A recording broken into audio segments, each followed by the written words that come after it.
Halo Pak, ada pepatah mengatakan tak kenal maka tak sayang. Tapi karena Pak kenal pas saya dan sayang pas saya, untuk itu saya putuskan untuk tidak memperkenalkan diri saya lagi.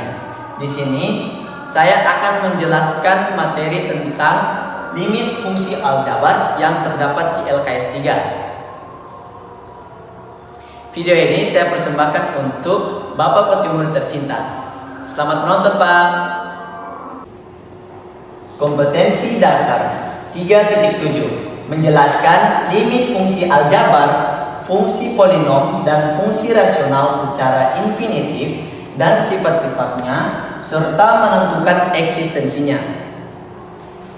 Tujuan pembelajaran diharap pada akhir pembelajaran siswa dapat menggunakan teorema limit untuk menyelesaikan bentuk tak tentu dengan menggunakan pedoman operasi aljabar yang benar dengan tepat dan sistematis.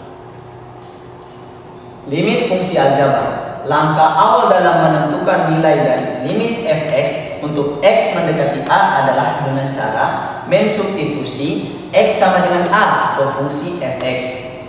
Jika fa hasilnya terdefinisi, maka fa adalah nilai limit yang dicari. Oke?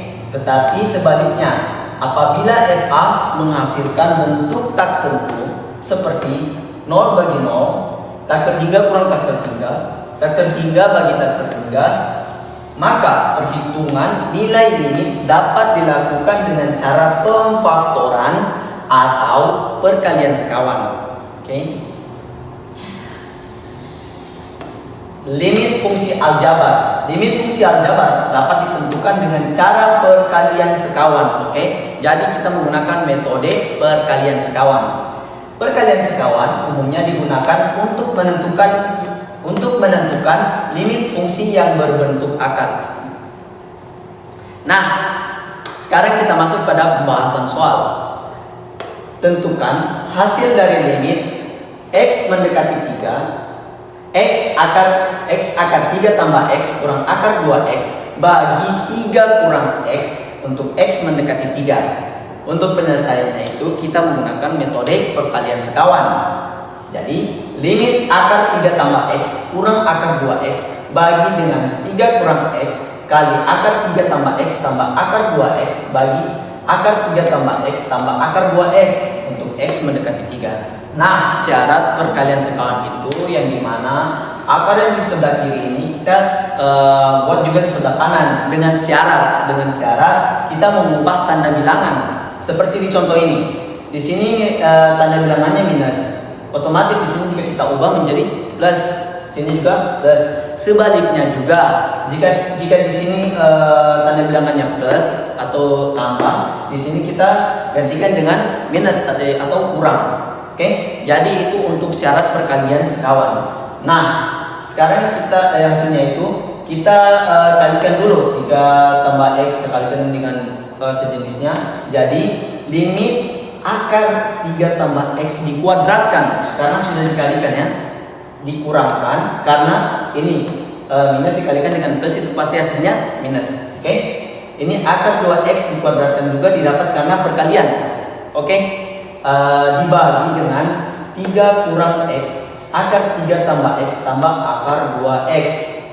Jadi ini dikalikan saja. Oke, itu untuk syarat perkalian sekawan.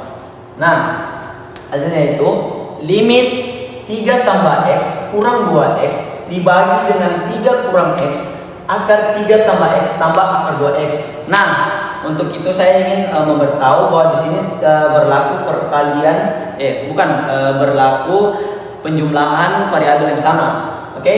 Jadi ini itu nanti hasilnya 3 tambah x kurang 2x itu hasilnya 3 kurang x. Nah, 3 kurang x ini didapat karena ini berlaku syarat penjumlahan variabel yang sama. Di sini x dan 2x ini mempunyai variabel yang sama.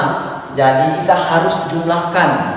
Ini harusnya ini ada koefisien 1, tapi karena dalam matematika itu tidak perlu ditulis. Oke, jadi anggap ini 1 dikurangkan 2. Nah, untuk tanda bilangannya itu akan mengikuti nilai yang paling besar, yaitu ini 2. Jadi anggaplah 1 dikurangkan dengan 2, maka hasilnya itu minus 1 atau kurang 1. Makanya di sini itu akan hasil itu 3 kurang X. Jadi X itu sama dengan 1. Oke. Dibagi dengan 3 kurang X, akar 3 tambah X tambah akar 2X untuk X mendekati 3. Nah, ini 3 kurang X, limit 3 kurang X dibagi 3 kurang X, akar 3 tambah X tambah akar 2X. Nah, karena ini sama, kita bagi dan habis, sisa 1.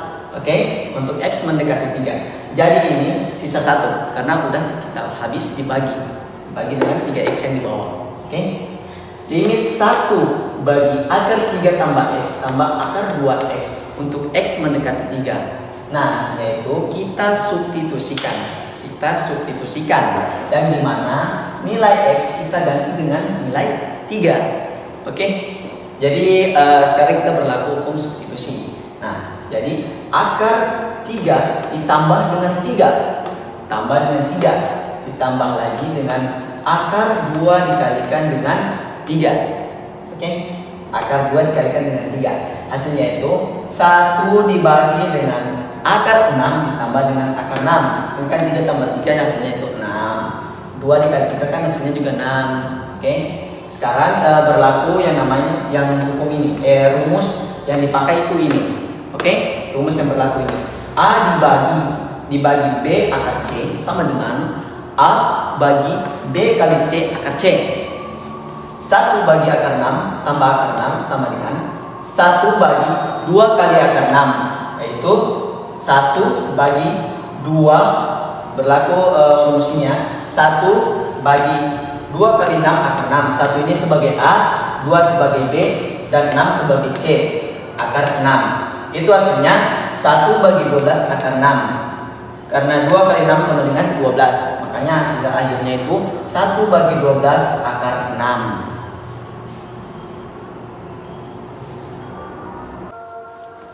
Sekian presentasi dari saya.